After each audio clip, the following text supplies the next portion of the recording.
Hello and welcome to the review session on the chapters Bills of Exchange and Sale of Goods on Return or Approval basis.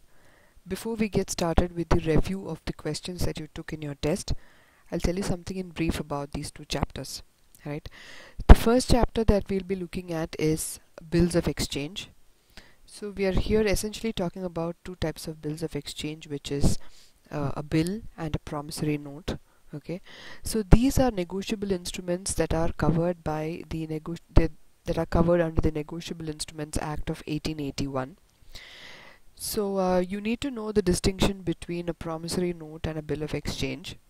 A promissory note is a promise that is made by the maker of the promissory note to pay a certain sum of money to to a particular person or to the order of a particular person. For example, if A draws a promissory note, he would say that he undertakes to pay a certain sum of money to B. Okay, so that is a promissory note. It has to be signed by the maker, otherwise it's not valid, and it has to be duly stamped, it has to be in writing, and it has to be dated. Right, so these are the essential requirements of a promissory note.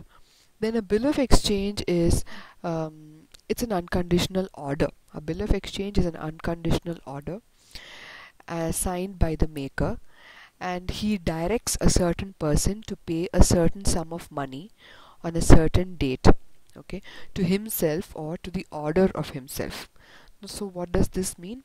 Let us say if A has sold goods to B on credit, then B owes money to A. So what does A do? He draws a bill of exchange on B, right? So the bill of exchange has to be dated. He draws it on B. So A is called the drawer of the bill and B is called the drawee of the bill. And a bill becomes valid only when it is accepted by B.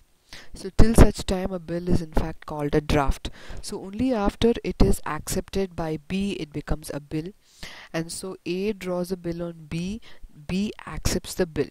Only then it becomes a valid negotiable instrument.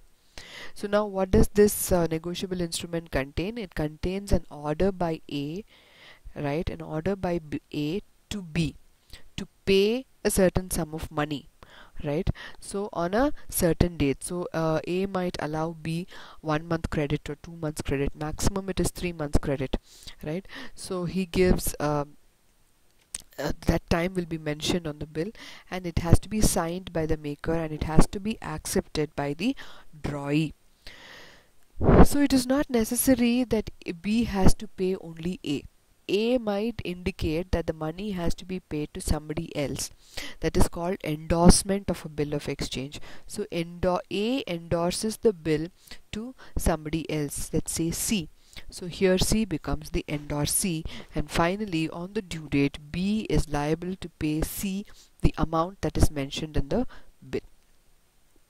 Right. Now next thing that we need to understand is what can the drawer do once the bill has been accepted by the drawee. Okay, see, the drawer has certain options available with him. The first option is he can just hold the bill till maturity. Okay, he can just keep the bill with himself, and on the maturity date if B will have to pay the money to A if B is able to honor the bill. The next option is A can immediately go to the bank and he discounts the bill with the bank. So if there is a 1 month credit period or a 2 month credit period, then in that case A need not wait till the end of the credit period. There is a facility whereby A can go to the bank and he can discount the bill with the bank. Okay, and what does the bank do? The bank does not pay the entire amount of the bill. It deducts a certain portion, which is called discounting charges, and pays the remaining to A. And on the due date, now B becomes liable to pay to the bank the money. And if B defaults, then the liability devolves upon A. Now the third option is A endorses the bill to somebody else. If A owes money to somebody else, then A can endorse the bill that B has accepted in favor of somebody else. Now next, the other option is sending the bills for collection. Now what does this mean? It's nothing but A just keeps the bill in safe custody with the bank. On the due date, the bank takes the responsibility of collecting the money and crediting A's account, for which it charges a small fee. So these are the options that are available to the drawer of the bill. Okay, so a promissory note has only two parties, a maker and the payee, whereas the bill of exchange usually has three parties, a drawer, drawee and the payee. Okay, so the payee is the person who ultimately receives the money. The next thing that we need to know is what is dishonor of a bill. Dishonor of a bill means when the drawee on the due date is not able to make the payment. Then in that case it is called dishonor. Okay, so what happens when a bill gets dishonored? The drawer has to take the bill to the notary public and get the reasons for the dishonor of the bill notarized on the bill. Okay, for which he pays some fee to the notary public, which is called noting fees or noting charges, which is ultimately recoverable from the drawee.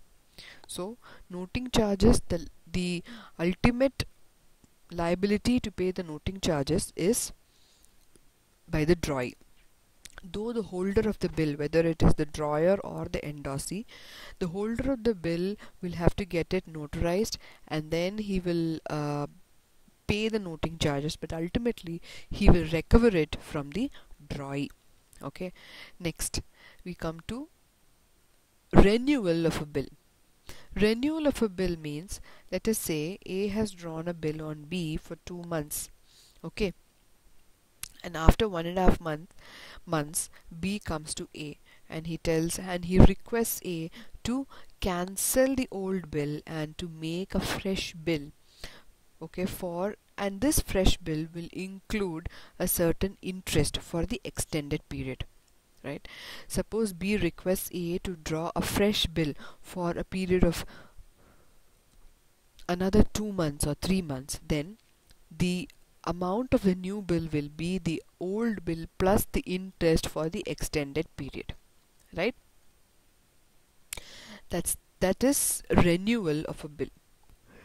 Now, what do we mean by retirement of a bill? Retirement of a bill is where the drawee is able to pay the amount of the bill even before the due date. Okay, suppose he has to pay it on, say, 16th August, he pays it on 15th July itself. Right, so he is paying 1 month in advance, and in such a case he is entitled to get a rebate. Okay, a rebate on the bill that he is settling before the due date. The rebate will be for the period that he has paid in advance. So here he'll be entitled to get interest for a period of 1 month that he has paid in advance. That is called rebate on retirement of a bill. So rebate on retirement of a bill is an expense for the drawer but an income for the drawee. In case of renewal of a bill, right, the interest that you charge on the renewed bill is an income for the drawer, but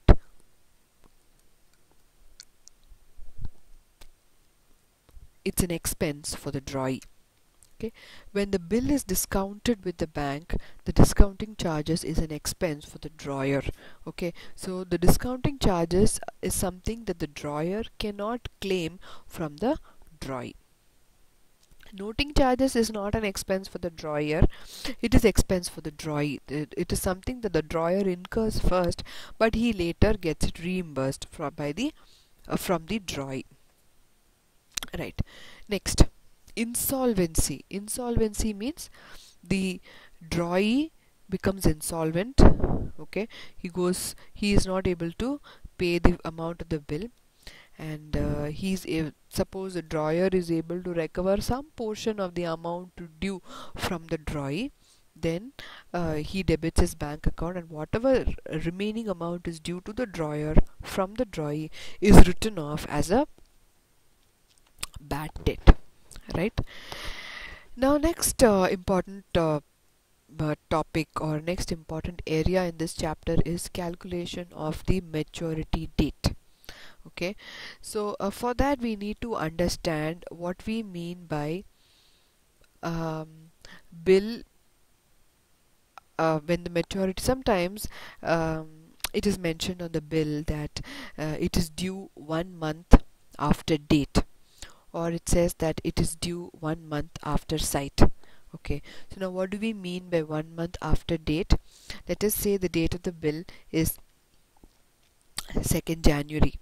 Okay, so the maturity date or the calculation for the maturity date will start from 2nd January.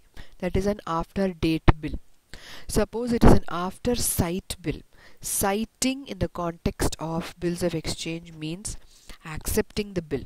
Okay, suppose it says that a bill was drawn on 2nd January, it was accepted on 17th January, then what do we do? And the tenure of the bill is 1 month. Then if the tenure of the bill is after sight, then this 1 month would run from 17th January, that is the date of acceptance of the bill, right? Next, once we compute that, we need to add 3 days of grace. So with respect to grace days, we need to remember that bills that are payable and on demand or at presentment, okay, or at sight, are not entitled to days of grace. Okay, and it's only the after date bills and the after sight bills that are entitled to days of grace. So I'll just give you an example. Let us say a bill is drawn on 2nd January and it is maturing at 1 month after date. So 2nd January is what we need to consider. 1 month after that is 2nd February, to which we add 3 days and we arrive at the due date as 5th February. Okay, then right, suppose it says a bill is drawn on 2nd January, right, and it is say 30 days after the due date, the due date is 30 days after date, then from 2nd January we need to add 30 days. So when we add 30 days to 2nd January, we come to 1st February, and then we add 3 days of grace and arrive at 4th February as the due date or the maturity date of the bill, right? Now suppose the due date of the bill, it falls on a public holiday like Independence Day or Republic Day or Gandhi Jayanti. If it falls on any of these days, then the due date shall be 1 day preceding that holiday. Okay, but suppose it falls on a day which is declared as a suddenly declared as a holiday, then it shall be the succeeding day. Suppose it falls on, say, 25th June, and that suddenly the government declares 25th June as a holiday, then the due date becomes 26th June. Suppose it falls on 15th August, then 15th August is, we already know that it is Independence Day and it is a public holiday, so the due date becomes 14th August. So this is what you need to keep in mind. So with this brief introduction, I think we can start reviewing the questions. Okay, let's look at the first question. A bill received from a debtor is called a bill receivable, a bill payable, purchase invoice, sales invoice. It's called a bill receivable. Okay, for the when we get a bill from a debtor, it's bills receivable for us, but for the debtor it becomes bills payable. It's a current asset for the seller, while it's a current liability for the purchaser. In case of a promissory note, there are two parties, the maker and the payee. Okay, which of the following statements is false? First, it says bills receivable is a negotiable instrument. It is a true statement. Okay, next, bills receivable must be accepted by the drawee. It is a true statement. There can be three parties in respect of a bill of exchange. The drawer, drawee and payee is a true statement. Oral bill of exchange is also valid. That is a false statement. So D is the answer. In case of bills of exchange, there are three parties: the drawer, the drawee, and the payee. Out of the following bills, the bill after date is, okay, pay rupees 500 at site, which means this is at demand, on demand. Pay B 500 after date, after site, sorry, after site means after accepting the bill. On presentment again is like an at site bill, which is on demand. So none of these bills is after date, and so it is actually none of these.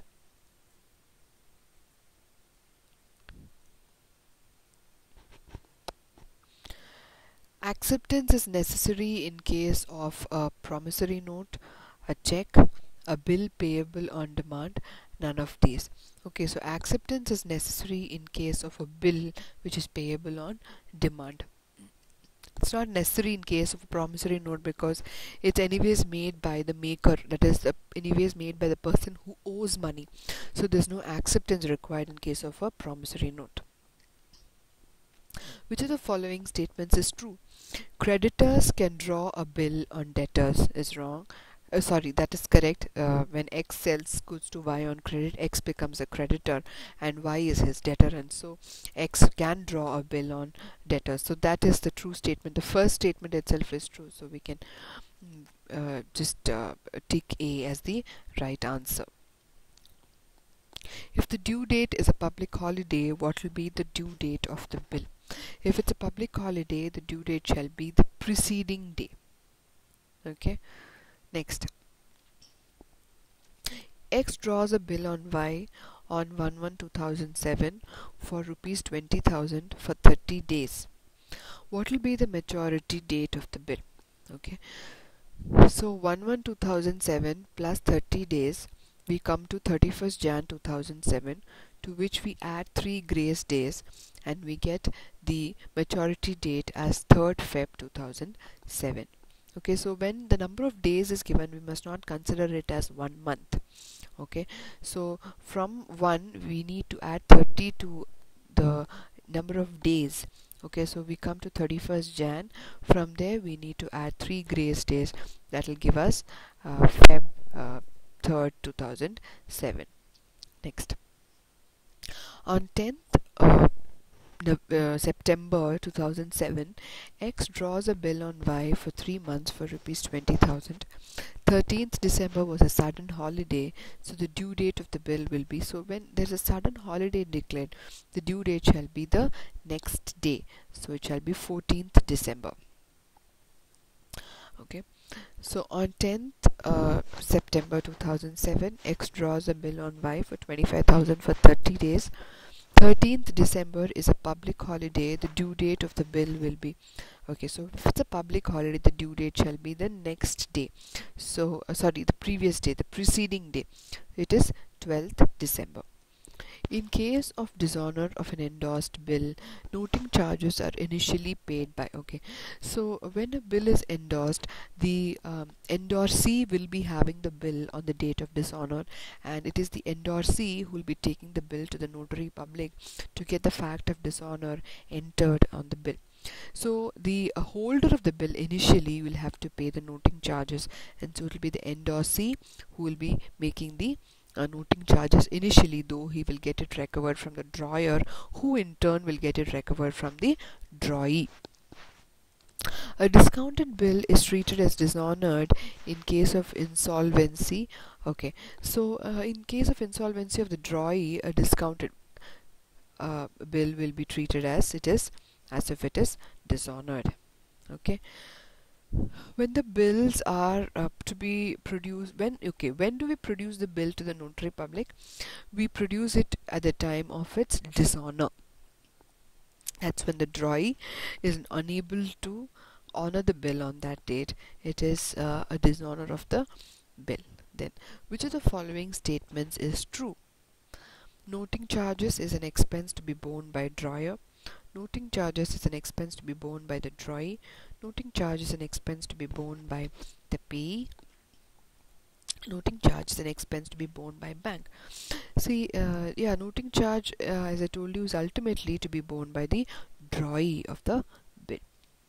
No entry for payment of the bill at maturity is passed in the books of the drawer when the bill is retained till maturity, when the bill is sent for collection, when the bill is endorsed or discounted. None of these. Right? So when the bill is retained till maturity, definitely the drawer will be passing the entry bank account debit to bills receivable. When the bill is sent for collection, he'll pass the entry bank account debit to bills sent for collection account. When the bill is endorsed or discounted, the BR has already gone out of the books of the drawer, and hence he will not make any entry when the bill is matured at the time. Bill matures when it's been endorsed or discounted. Next. When an accommodation bill is discounted and the amount received is shared by the two parties, the discount is borne by, yes, so an accommodation bill is a bill that is drawn in order to arrange for finance of two parties. Okay, so in that case, when one party draws a bill on the other and the other party discounts the bill with the bank, and they share the proceeds after discounting the bill, the discount is also shared by themselves in an agreed ratio. It is not equally, it will be an agreed ratio. Next, X drew a bill on Y for ₹1,50,000. X endorsed to Z. Y will pay the amount of the bill to. Okay, so once the bill has been endorsed to Z, now Z becomes the payee, right? So payee of the bill will only receive the amount on the date of maturity, and so Y will pay the amount to Z. On 1/1/2007, X drew a bill on Y for 3 months for ₹150,000. On 4/3/2007, Y pays the bill to X at 12% discount. Okay, what is the amount of discount? Right. So here it's nothing but retirement of a bill.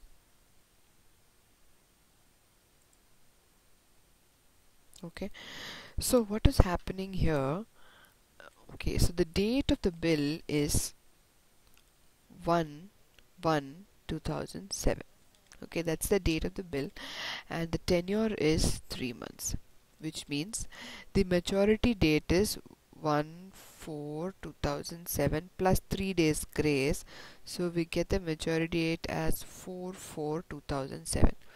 So which means the drawee needs to pay the drawer the money only on 4/4/2007, but Y pays the money on 4/3/2007, which means 1 month before the due date.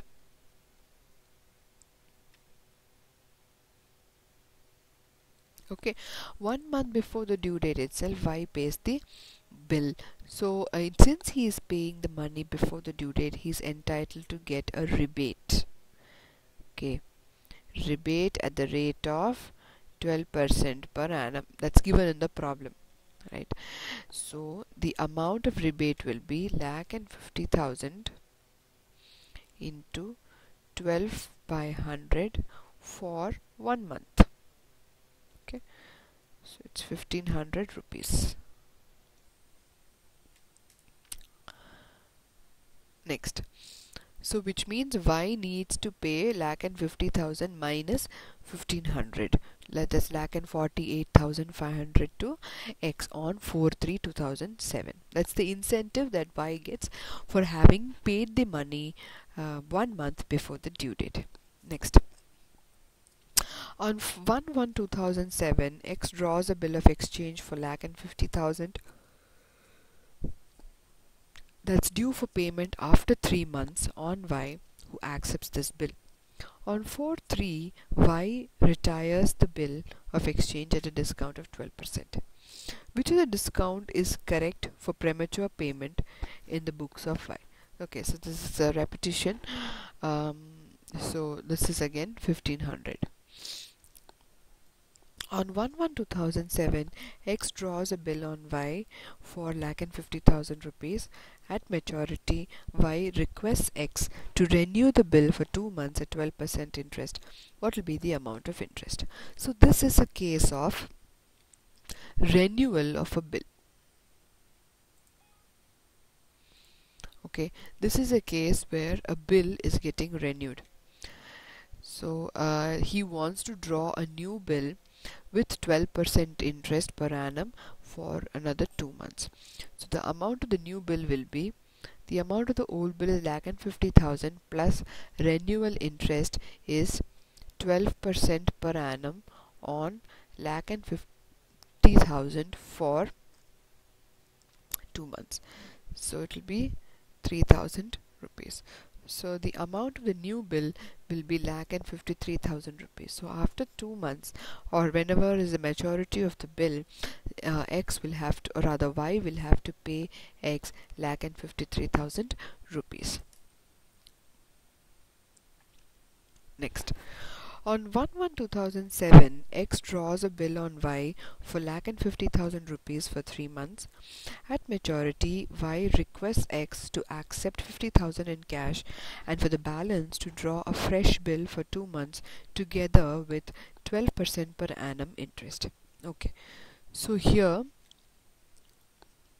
it is similar to the previous problem, except that Y is able to pay 50,000 rupees, which means 50,000 rupees is settled and only 1 lakh is remaining, on which interest of 12% is to be charged. This is a bill for 2 months. So 2,000, the amount of the new bill will be 1,02,000 rupees.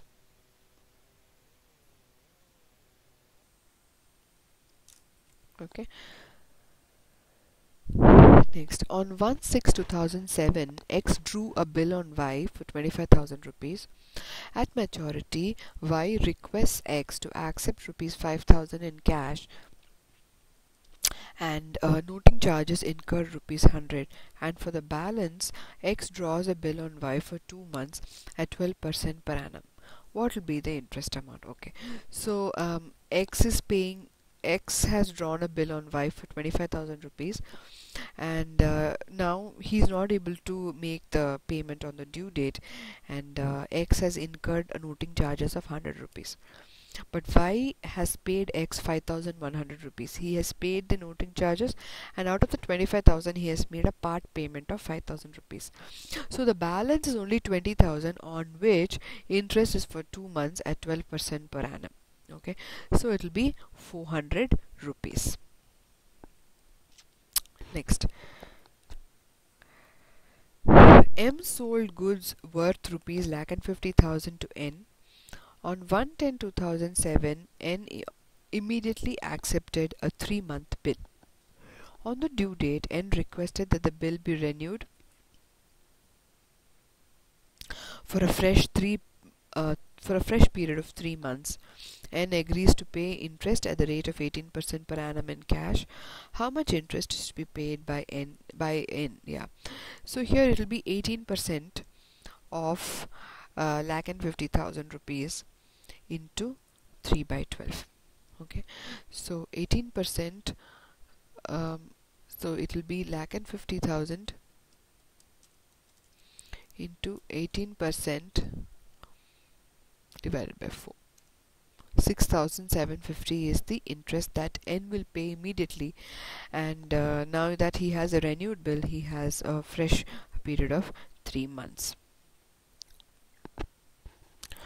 Okay. On 1/1/2005, X draws a bill on Y for 1,50,000 rupees.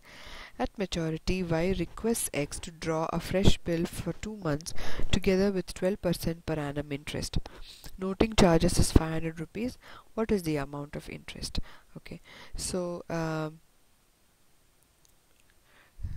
see, here it doesn't say that Y has paid the noting charges.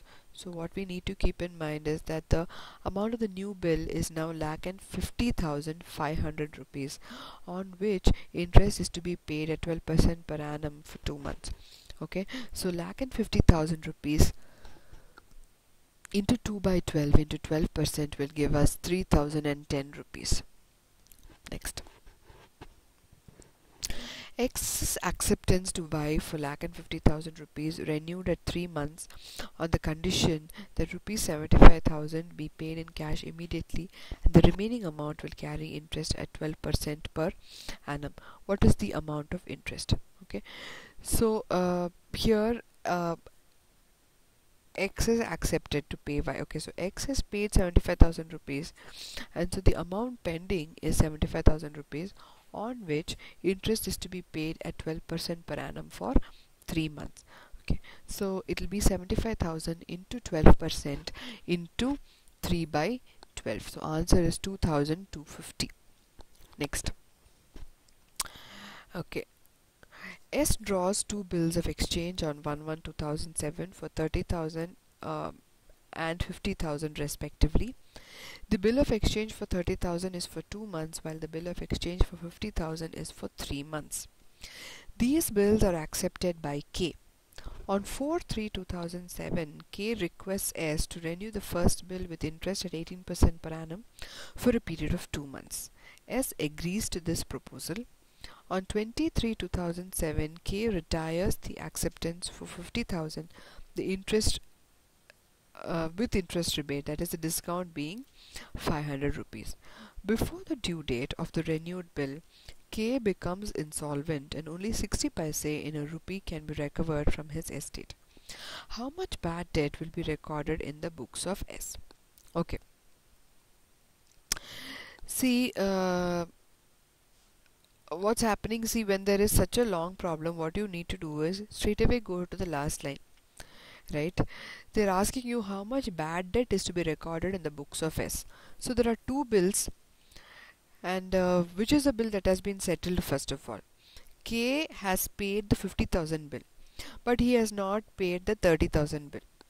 But his liability is not just 30,000 because the bill was renewed with an interest at 18% per annum for 2 months. So his liability with respect to the 30,000 bill is 30,000 plus the interest. 30,000 into 18% into 2 divided by 12. Okay, so his liability is 30,000 plus 900 rupees, which is 30,900 rupees. Okay, and on that only 60% has been recovered. 40% is bad debt, so the bad debt will be 40% of 30,900 rupees, which is 12,360. Next, X sold goods worth ₹150,000 to Y. Y immediately accepted a bill on 1/11/2007 payable after 2 months. X discounted the bill at 18% per annum on 15/11/2007. On the due date, Y failed to discharge the bill. Later on, Y became insolvent and 50 paise recovered from Y's estate. How much amount of bad debt will be recorded in the books of X? Okay, so X has to, what, even if he discounts the bill, the amount that he has to receive from Y, or the amount that Y has to pay to the bank on the due date, will be the amount of the bill. Okay, so 50% of 150,000 has been recovered, so the amount still due is 75,000. So that is a bad debt. Okay, next. For mutual accommodation of A and B, B accepted a bill drawn on him by A for 2 months of ₹60,000. The said bill is discounted at 12% per annum, and A remitted 1/3 of the proceeds to B. What is the amount that A has remitted to B? Okay, so here A, we have, our first step will be to find out how much money did A get when the bill was discounted by him with the bank. So A has got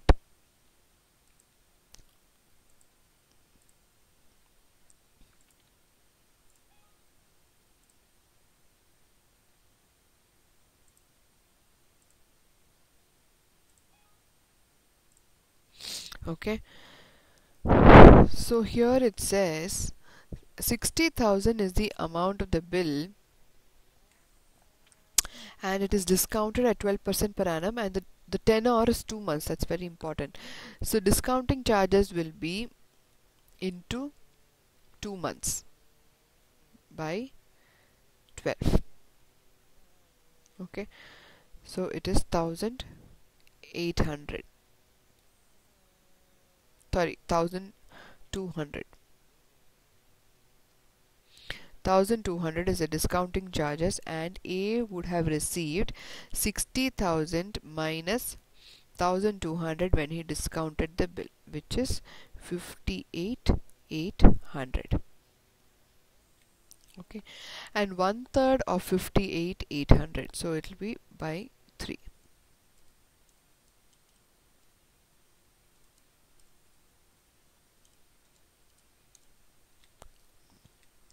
Is 19,600. So A has remitted 19,600 to B after discounting the bill. Then X draws an accommodation bill on Y. The proceeds are to be borne between Y and X in the ratio of 3:1. So just look at the ratio. It is not X is to Y, it is Y is to X. So it is 3:1. So 3/4 goes to Y and 1/4 goes to X. The amount of the bill is 60,000 rupees. Discounting charges is 1200. The discount that will be borne by Y will be 3/4 of 1200, which is 900. Okay. Next, 34. A draws a bill on B for 45,000 rupees for mutual accommodation in the ratio of 2:1. A got it discounted at 42,300 and remitted 1/3 of the proceeds to B. At the time of maturity, how much amount A should remit to B such that B can pay off the bill? Okay, so here they are sharing in the ratio of 2:1. Okay, so which means A gets 30,000 and B gets 15,000 rupees on the total amount of the bill. Okay, so on the date of maturity, the bank will not accept anything less than 45,000 rupees, and therefore A should remit 2/3 of 45,000 in order for B to honor the bill, right? So the answer is 30,000 rupees. Next, X drew a bill on Y for 45,000 rupees for mutual accommodation in the ratio 2:1. Y accepted the bill and returned to X. X discounted the bill for 42,300 and remitted 1/3 proceeds to Y. Before the due date, not having funds to meet the bill, Y drew a bill on X for rupees 63,000 on the same terms as to mutual accommodation. The second bill was discounted for 61,200. The first bill was honored on the due date and a net amount of 10,800 was remitted to X by Y. The proportionate discount charges on both the bill to be borne is how much? Okay. So he has remitted 1/3 of the proceeds to Y. So the discounting charges on the first bill is 2,700 rupees. Okay, on this 2,700 rupees,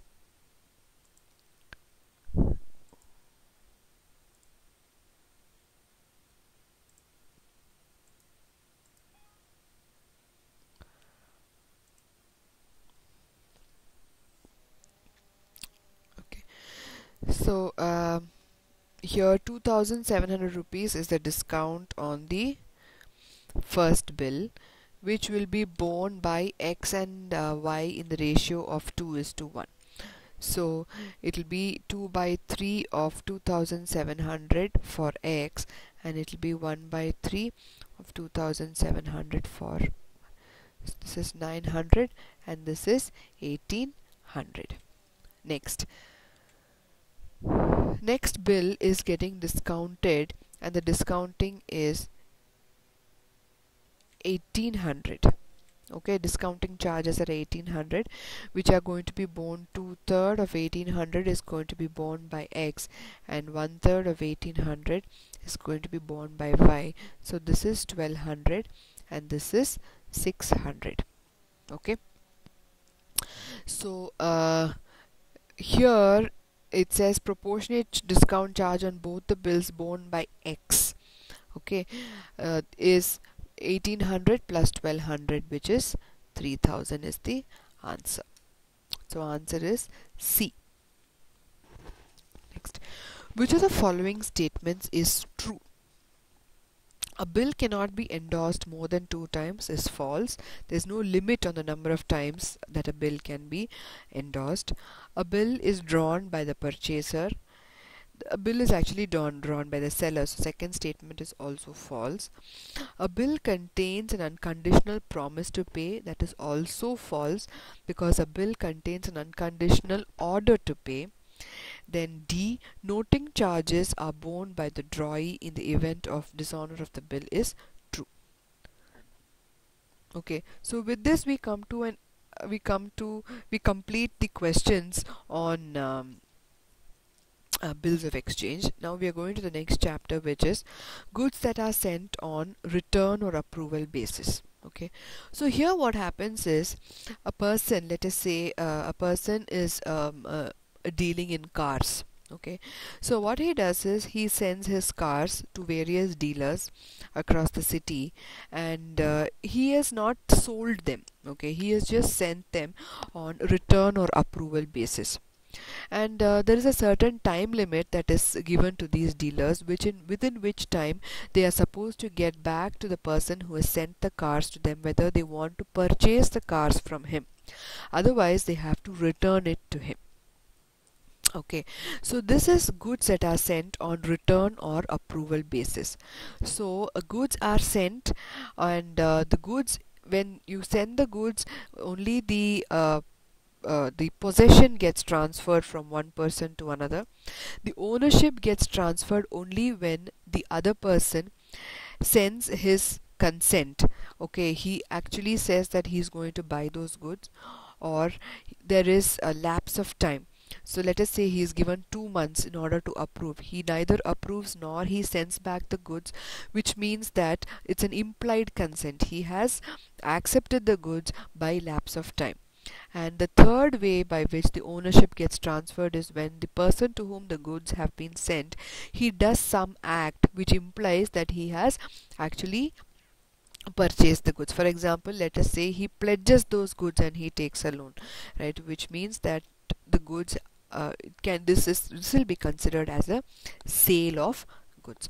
Okay, so when goods are sent on return or approval basis, it is actually not a sale, it is only a stock transfer, but it becomes a sale only when these three conditions or these three situations arise: when the person to whom the goods have been sent, he sends his express consent that he is going to purchase those goods, then it in fact becomes a sale.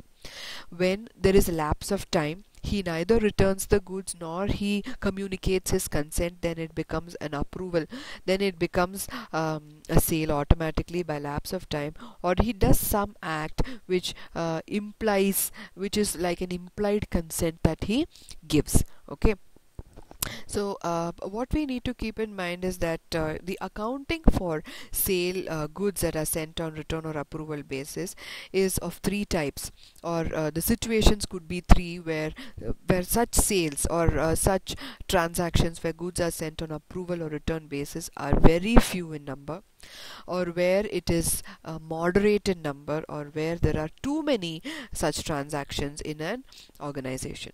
So how is the accounting done? When goods are sent on return or approval basis casually, or there are very few or 1 or 2 transactions in a whole year, the seller will treat it like a normal sale. He'll treat it like a normal credit sale. So the entry that he will pass in his books is debtor account debit to sales. So he'll just show it as sales. Now, when the person, he gives his consent, let us say X has sent goods to Y on return or approval basis. So, and these are very few transactions, and so X, he records for this transactions as a sale. So the entry that he will pass in his books is Y account debit to sales. Now Y likes those goods and he wants to purchase the goods and he has given his consent. Then what happens is it is in fact a sale. So you have already recorded it as a sale, so no further entry is required. Now let us say X is returning those goods. Okay, he returns those goods. He doesn't want those goods, and within the specified time he returns the goods. Then you pass the entry You reverse the original sales entry. Okay, so you pass the entry sales account debit to debtors account. Now what happens is, you come to the end of the year, okay, and there are some goods that are lying in the godown of Y, and with respect to those goods you have not received any approval, nor has the time lapsed. So now what do you do?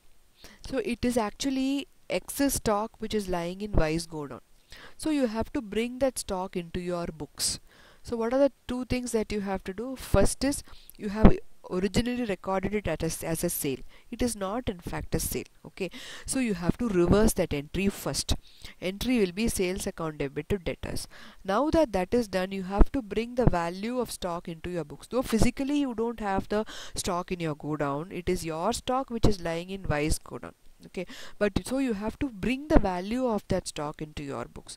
So you value the stock and bring it into your books by passing the entry closing a stock account debit to trading account. So that is the entry. So this is in a nutshell giving you the accounting treatment for goods that are sent on return or approval basis, and such transactions are very few in number.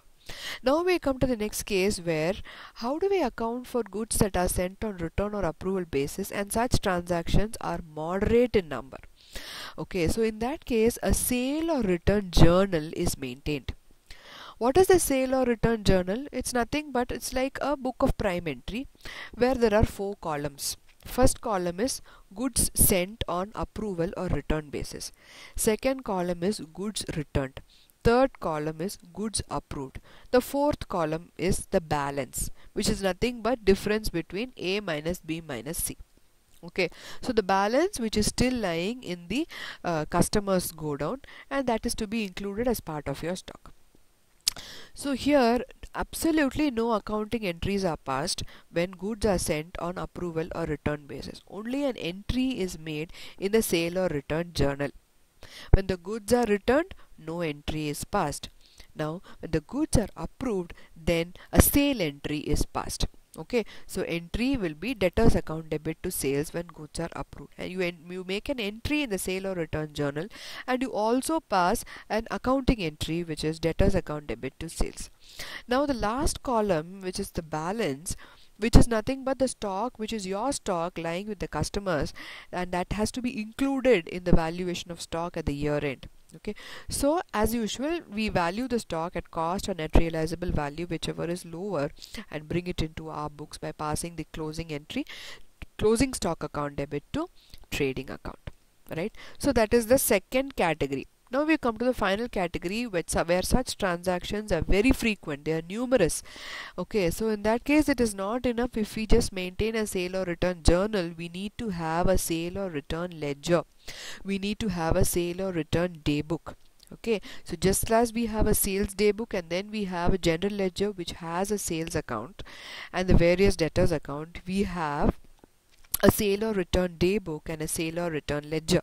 Okay, so but these are not forming part of the double entry system of accounting. They are memorandum books, right? So this sale or return day book is just like a journal, or it's just like any other day book where entry is made when goods are sent on approval basis, when the goods are returned.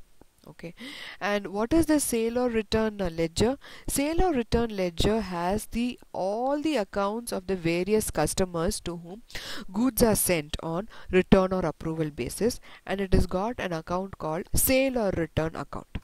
So when goods are sent on sale or return basis, the customers will be debited and the sale or return account will be credited. Okay, and in the sale or return ledger. Now when the customers approve the goods, what happens? So you have to reverse this entry, sale or return account debit to debtors account, and you pass another entry. Now since it's become a sale, you pass an entry in the general ledger, which is debtors account debit to sales. Now let us say the customers are returning the goods. Okay, they don't want the goods, they return the goods. The entry that you make in the sale or return ledger will be sale or return account debit to customers account, and whatever balance is there in with the customers will be brought into our stock. Okay, so this is in brief the accounting for goods that are sent on return or approval basis. Let us look at the questions under this chapter. Okay. Under sale on return or approval basis, the ownership of goods passes only when the retailer gives his approval, yes. If the goods are not returned within specified period, yes. Both A and B, none of the above, yes. So when the retailer gives his approval, it is it is a direct consent, it's an express consent. And when the goods are not returned within specified time, it becomes a sale because of lapse of time. So both A and B are the correct answers. Next, under sale on return or approval basis, when transactions are few, the seller, while sending the goods, treats them as okay. So when there are very few transactions, as I told you, such transactions will be treated as an ordinary sale. So it is an ordinary sale, but no entry is passed in the books is wrong. We pass an entry debtors account debit to sales. An ordinary sale and entry for normal sale is passed in the books. Yes, that is true. Okay, so B is the answer. Next, on 31st December 2006, goods sold at a sale price of rupees 60,000 were lying with customer Mohan, to whom these goods were sold on sale or return basis and recorded as actual sales. Since no consent was received from Mohan, the adjustment entry was made presuming goods were sent on approval at a profit of cost plus 20%. In the balance sheet, the stock with customer's account will be shown as, so we know that stock is to be valued at cost.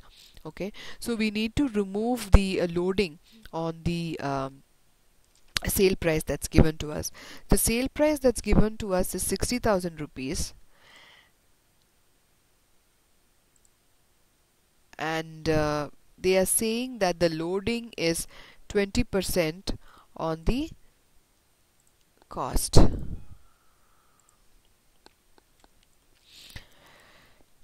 Okay, so the sale price is given to us as 60,000 rupees and the loading is 20% on cost. Okay, so we know that 1 by 5 on cost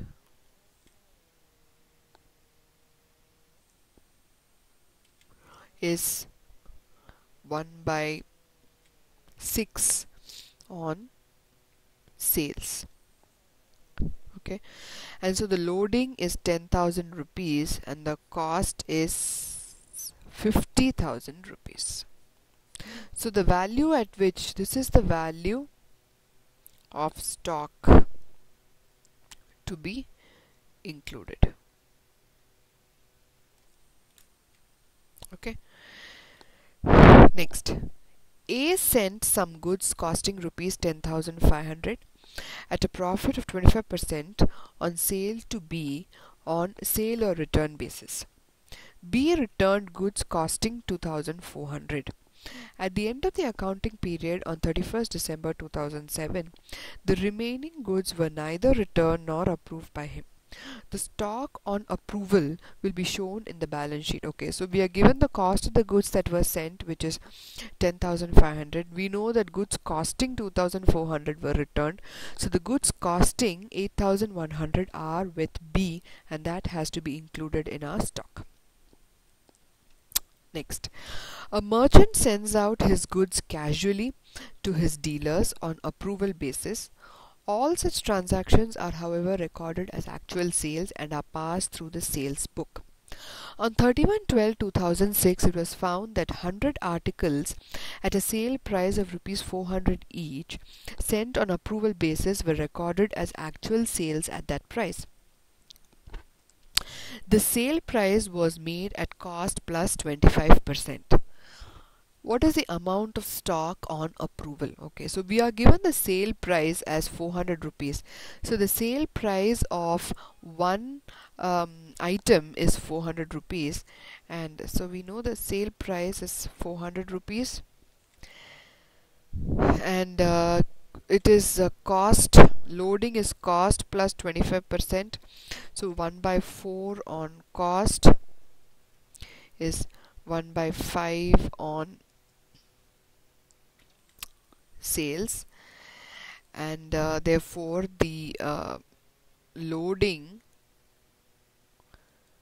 is 80, therefore the cost will be 320. So 320 into 100 will give us 32,000 rupees.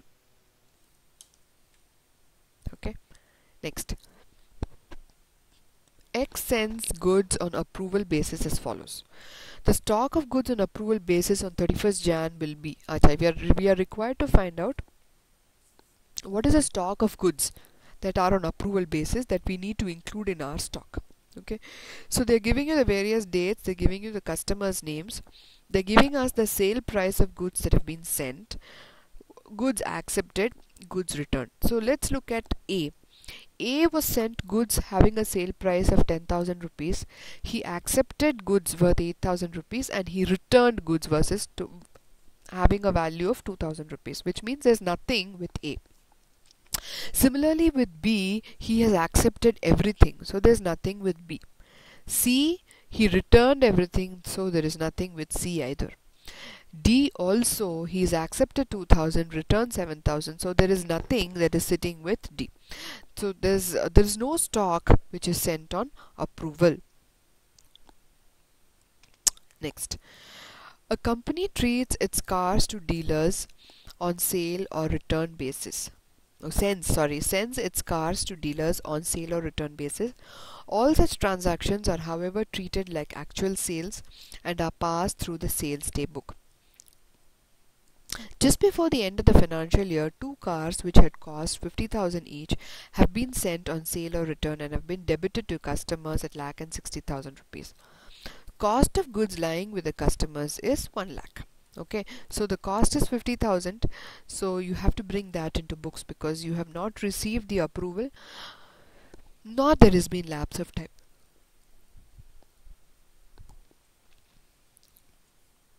Next, under sale on return or approval basis, when the transactions are few and seller sends the goods on approval or return basis, the accounting treatment will be, okay, so when the transactions are few and the seller sends the goods on approval, okay, he'll debit sundry debtors and credit sales. Okay, it's treated like a normal sale. Next, under sale on return or approval basis, when the transactions are few and the customer accepts the goods, the accounting treatment will be, okay, so there won't be any accounting treatment because the moment we send the goods and we treat it as a normal sale, so we don't need to pass any other entry when they are in fact accepted by the customer. Under sale on return or approval basis, when the transactions are few and seller at the end of the year reverses the sale entry, then what will be the accounting treatment for the goods returned by the customers on a subsequent date? Yeah, see, this is a good question. What happens is at the end of the year, as I told you, when goods are lying with the customer on which you have neither received an approval nor there's been lapse of time, so what you do is you include it in your stock. Before you include it in your stock, what we do is we reverse the sale entry that we made because it is not in fact a sale, right? So we reverse the entry, we pass the entry sales account debit to debtors, and we bring the stock into our books. Now in the subsequent date, when he actually returns the goods to us, we don't need to pass any entry because we've already reversed the sales entry with respect to such goods. The only thing is that now physically we will have the stock in our godown. That's all. Okay, so no entry will be passed for such return of goods. Next, under sale on return or approval basis, when the transactions are moderate and the seller sends the goods on approval or return basis, the accounting treatment will be, you will make an entry in the sale or return journal. When they are moderate, as I told you, we'll be maintaining a journal with 4 columns. Okay, which of the following is not a main column of sale or return journal? So goods sent on approval column is the first column, which is a main column. Goods returned column is also a main column. Goods approved column is a main column. The final column is the balance column. Okay, so a purchase column does not find a place in the sale or return journal.